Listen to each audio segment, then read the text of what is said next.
How could you do this to me, John?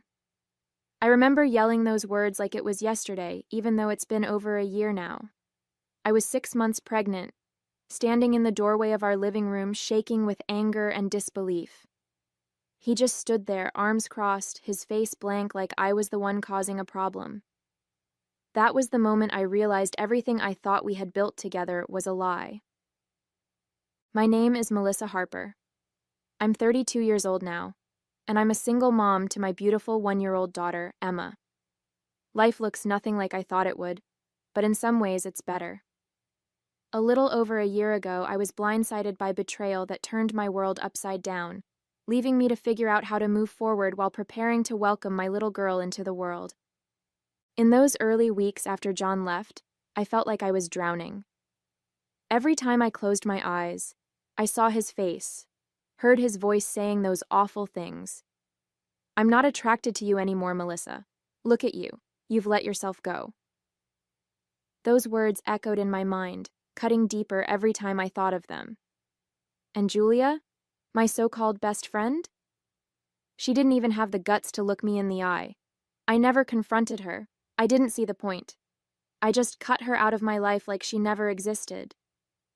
I struggled through the rest of my pregnancy alone, emotionally and financially. John didn't just leave me. He abandoned Emma too. Not a single text, not a dime to help. My mom tried her best to be there for me, but I could tell it broke her heart to see me like that. I put on a brave face for everyone, but at night, when the house was quiet, I'd cry until I was too exhausted to stay awake. It all started when my friend Karen showed up at my door, her face pale and her expression uneasy. I could tell something was wrong the second I saw her. "Melissa, I need to talk to you," she said as she stepped inside. She hesitated for a moment, like she was trying to find the right words. "I saw John today, with Julia. They were coming out of a hotel together. I didn't want to believe it, but they kissed. Right there in the hallway." I felt my stomach drop. For a moment, I couldn't process what she was saying. John, my husband, and Julia, my best friend? My heart pounded as the shock turned to anger, and I asked Karen every question that rushed into my head. Where? When? Are you sure? But I already knew she wouldn't lie about something like this. It was as if my world had tilted on its axis, and I couldn't find my footing. I still asked, "What do you mean? A hotel? Why would you be in a hotel? Are you sure? This is a serious accusation." My voice trembled as I spoke, hoping for some kind of explanation that would make it all go away. Karen nodded solemnly, her eyes full of pity and regret. "My cousins were visiting, staying at that hotel. I was on my way to their room when I saw them. Melissa, I know what I saw. They didn't see me, but they were coming out of a room together. They kissed, right there in the hallway."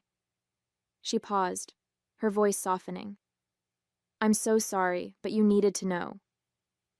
Hearing her say it again, so matter-of-factly, was like a punch to the gut. My chest tightened, and tears stung my eyes as the reality of it all began to sink in. I sat down on the couch, unable to catch my breath. My world was falling apart right there in my living room. The man I had trusted, the man I was building a family with, had been sneaking around with my best friend. And Julia? She'd been in my life for years, the person I turned to when things got tough.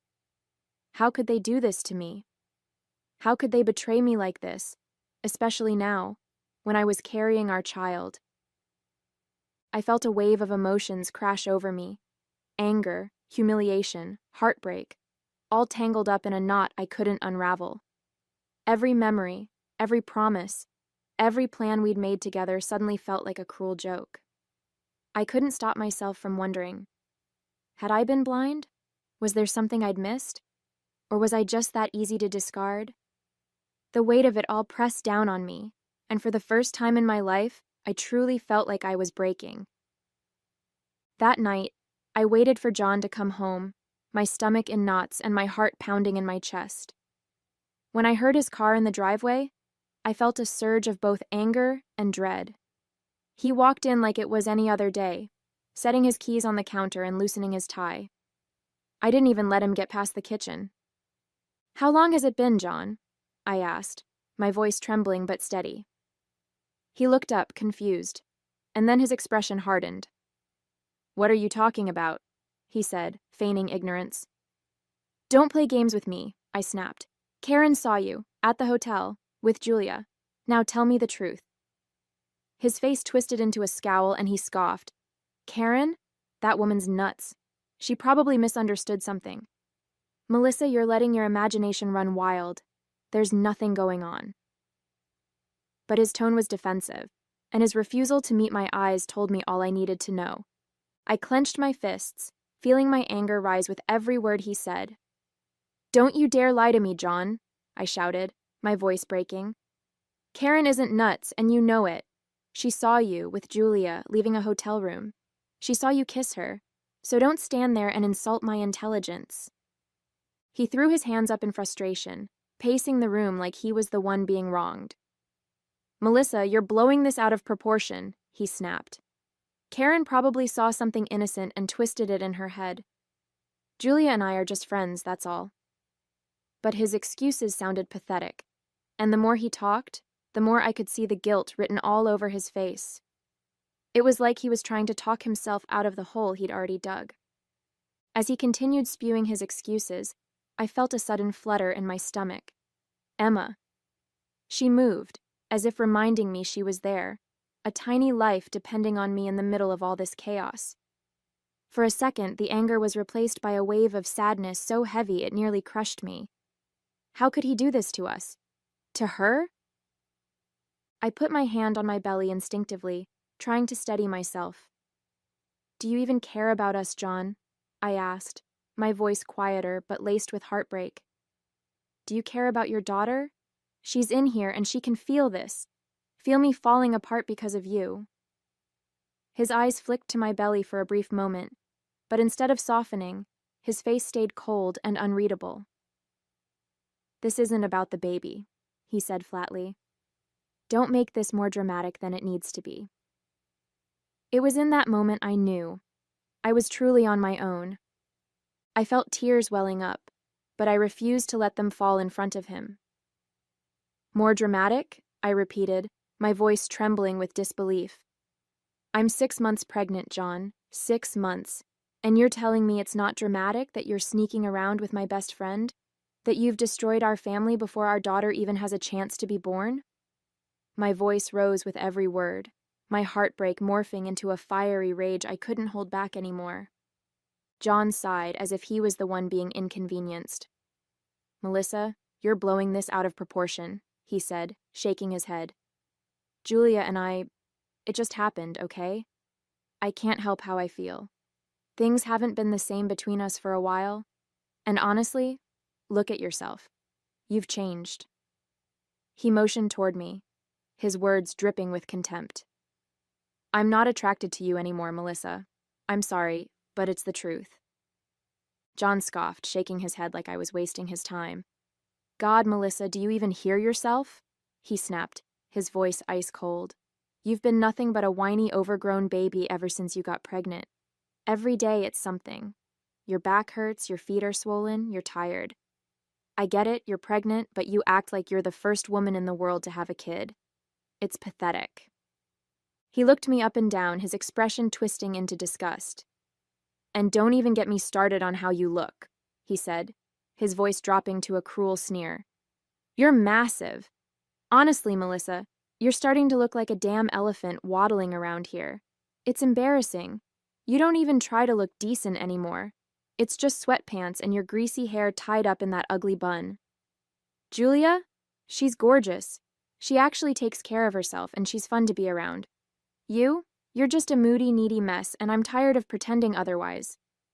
He stared at me, his words hanging in the air like poison, and I felt my entire body go numb. I stood there, frozen, unable to find the words. How could he be so cruel? I had braced myself for denial, for excuses, but not for this. The man who had once promised to love me, who I thought was my partner, was standing in front of me, tearing me apart piece by piece. It wasn't enough that he had betrayed me. that he had thrown away our marriage and our family for my best friend. Now he was humiliating me, stripping away every last bit of dignity I had left. My throat tightened, and I felt the sting of tears in my eyes, but I refused to cry in front of him. I didn't want to give him the satisfaction. "You don't even care," I managed to choke out, my voice barely a whisper. "Not about me, not about Emma, not about anything we built together." He just shrugged, his expression cold and indifferent. "I've moved on, Melissa," he said flatly. "Maybe you should too." His words hit me like a slap, and I realized in that moment that the man I once loved didn't exist anymore. The next day, I packed whatever I could fit into a few suitcases and left. I couldn't stay in that house, surrounded by memories of a life that no longer existed. Every corner reminded me of him, of us, and it felt like the walls were closing in on me. My mom had offered weeks ago for me to stay with her if I needed support during the pregnancy, and now I had no choice but to take her up on it. When I arrived at her house, she was waiting at the door, her arms open and her face full of worry. "Oh, sweetheart," she said softly, pulling me into a hug. The moment I felt her embrace, I broke down, sobbing into her shoulder like a child. It was the first time I had let myself cry since Karen told me the truth. "It's going to be okay, Melissa," she whispered, holding me tightly. "You and Emma are going to be okay. I'm here, and we'll get through this together." For the first time in what felt like forever, I felt safe. Broken, but safe. The days at my mom's house were quieter, but not easier. She did her best to cheer me up, cooking my favorite meals, sitting with me in the evenings, talking about everything but John. But the silence was deafening when she wasn't around. I spent hours staring at the nursery items I had brought with me, folding and refolding Emma's tiny clothes, wondering how I was going to do this alone. Every now and then, I'd catch myself picking up my phone, tempted to call John, to scream at him, to demand how he could walk away from us so easily. But I stopped myself every time. What was the point? He made it clear who he was, what he cared about, and it wasn't me or his daughter. Instead, I put all my focus on Emma, reminding myself that she was the reason I had to stay strong. For her, I couldn't let him destroy me. After a few weeks, it was like John had vanished from my life entirely. No calls, no texts, no questions about the baby, nothing. It was as if he had erased us from his world, like we had never existed to him. At first, I checked my phone obsessively, half hoping, half dreading that he might reach out, but there was nothing. Eventually, I stopped checking. I told myself it was better this way. No reminders, no lingering false hopes, just silence. It was strange, though. The man who had been such a constant presence in my life for years now felt like a ghost. When I moved into my mom's house, I packed away every photo of him, every trace of him from my old life, and tucked them into a box I shoved into the back of the closet. Sometimes I'd catch myself thinking about him, not in longing, but in disbelief. How could someone just disappear from their own child's life before it had even begun? It was like John had never existed, but his absence was loud and it echoed in every moment I was left to face alone. Months passed, each one harder than the last. Pregnancy wasn't kind to me. I was constantly exhausted, and the stress of doing everything alone weighed heavily on me. My mom was a lifesaver, but there were still nights when I cried myself to sleep, wondering how I ended up here. The idea of bringing Emma into the world without her father, without the life I had envisioned for her, filled me with guilt. But every time I felt her move, it reminded me that she was my reason to keep going. She was the only good thing to come out of this mess. When Emma finally arrived, she was perfect. I'll never forget the moment I held her for the first time. Her tiny fingers wrapped around mine, and I felt this overwhelming wave of love wash over me. For the first time in months, I didn't feel broken. I felt whole. It didn't matter that John wasn't there. It didn't matter that he had chosen to walk away. In that moment, all that mattered was Emma, and she was mine. My beautiful, precious little girl. She was worth every tear, every sleepless night, every bit of pain. The first few weeks with Emma were a whirlwind. Between the late-night feedings and figuring out how to be a mom, I barely had time to think about anything else. She had the most beautiful eyes, big and bright, full of wonder, and when she looked at me, it felt like everything was going to be okay. My mom helped a lot, but I made sure to do as much as I could on my own. I wanted to prove to myself, and maybe even to John, though he was long gone, that I could do this without him. Still, there were moments when the loneliness crept in. I'd see dads doting on their kids at the grocery store or hear friends talk about their partners helping with nighttime feeds, and it stung. But then I'd look at Emma, and all the sadness faded. She was my world now, and every smile she gave me, every little coo, made it all worth it. I didn't need John to be happy. I had everything I needed right there in my arms. Weeks later, when life with Emma started to feel a little more manageable, I decided to venture out to the mall. My mom offered to watch Emma for a few hours so I could get some time to myself, something I hadn't done since before she was born. It felt strange leaving the house without her, but I knew I needed the break. Just walking through the brightly lit corridors, surrounded by people going about their lives, was a reminder that the world hadn't stopped turning even when mine had felt like it had. I wandered aimlessly for a while, stopping to browse in a few baby stores, picking out a couple of outfits for Emma. I was just starting to feel a sense of normalcy when I heard a voice call out my name. "Melissa?" I turned, and my heart stopped. It was Julia. She looked different, her face pale, her eyes red and puffy, and there was no mistaking the slight swell of her stomach. Before I could react, she rushed toward me, her voice breaking. "Melissa, I'm so sorry," she said, tears spilling down her cheeks as she grabbed my arm. I froze, completely caught off guard. Julia, the woman who had shattered my life, was standing in front of me, crying like a child. She didn't seem like the confident, manipulative person I remembered. Her shoulders were slumped, her clothes wrinkled, and her hands trembled as she wiped her face. "I know I'm the last person you want to see," she sobbed, her words tumbling over each other. "But I need to tell you everything." I didn't say a word. I just stood there, my heart pounding in my chest, waiting for her to continue. "John left me," she choked out. He lost his job a few months after we got together and things got bad. He started gambling, drinking, and when I told him I was pregnant, he just left. He said he couldn't handle it." She covered her face, her body shaking with sobs. "I don't know what to do, Melissa.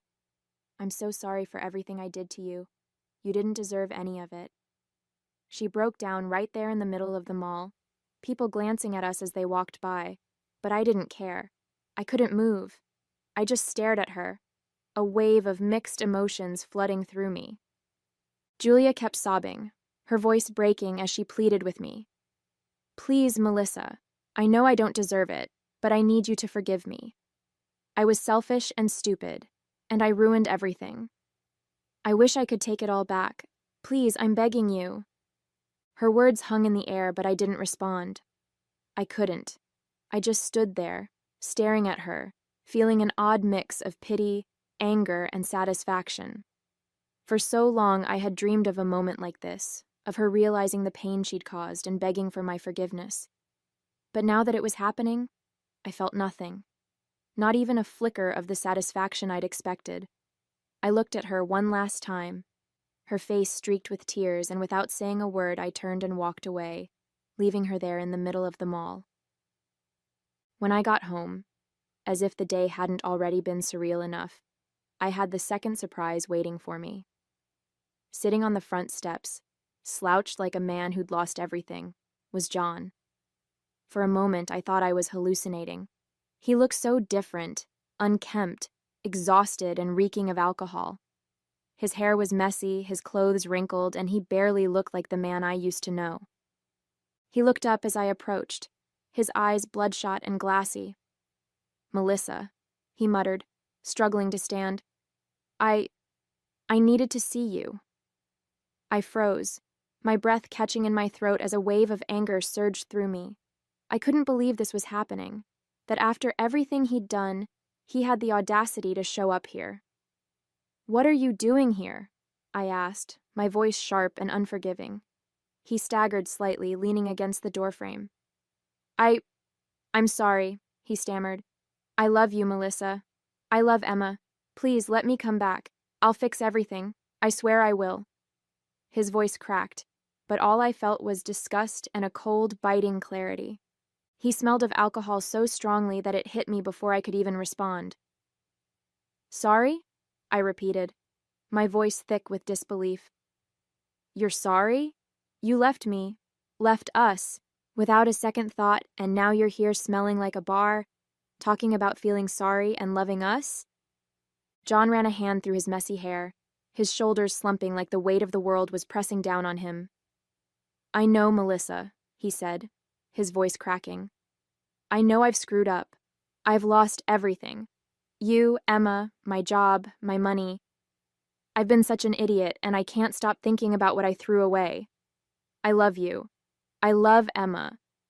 I do. Please, just give me a chance to make it right."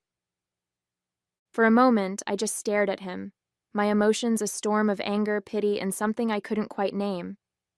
This was the man I had once built my world around, the father of my child, now reduced to this broken shell. "You love us?" I said, my voice trembling. "Where was that love when I was 6 months pregnant and you walked out on me? Where was it when Emma was born, and I was in the hospital alone? You abandoned us, John. You don't get to show up now and play the victim." He staggered slightly, holding onto the doorframe for support. "I know," he whispered, tears welling up in his bloodshot eyes. "I know I don't deserve anything from you. But I've changed, Melissa. I can change. Please, just let me be a part of Emma's life. I'll do anything." I felt a lump rise in my throat as I watched him fall apart. A part of me wanted to believe him, to reach out and offer some kind of comfort to the man I had once loved so deeply. But the memory of all the pain he'd caused, all the nights I cried myself to sleep wondering how I would do this alone, kept me grounded. "No, John," I said finally, my voice steady but heavy with emotion. "You're not part of my life anymore. Emma and we're better off without you. You made your choice, and now you have to live with it." He broke down, his sobs quiet, but heart-wrenching, and for a brief moment, I felt sorry for him. But I knew I had to stay strong, for myself and for Emma. Without another word, I stepped past him, unlocked the door, and closed it behind me, leaving him outside in the dark. Inside, I leaned against the door, the weight of the day finally hitting me. In one day, both people who had nearly destroyed my life, John and Julia, had shown up, broken and ruined by their own choices. I didn't have to lift a finger for it to happen. They had done it to themselves, consumed by the same selfishness and deceit that had shattered my world over a year ago. I thought back to everything I'd been through, the betrayal, the heartbreak, the sleepless nights wondering how I would raise Emma on my own. Through it all, I had lived my life with dignity, focusing on my daughter and rebuilding my own sense of worth. And now, here I was, standing tall, while the people who once tore me down were left to face the wreckage of their actions. I climbed the stairs quietly and peeked into Emma's room. She was fast asleep, her tiny face peaceful and perfect in the soft glow of the nightlight. I leaned down and kissed her forehead, feeling a surge of gratitude and love. This was my life now, and it was going to be beautiful. Hey there! Did you like the story? If you did, don't forget to hit the like button and subscribe to the channel. It helps us a lot and makes sure you won't miss out on more great stories we share here. Thank you for watching, and we'll see you in the next one.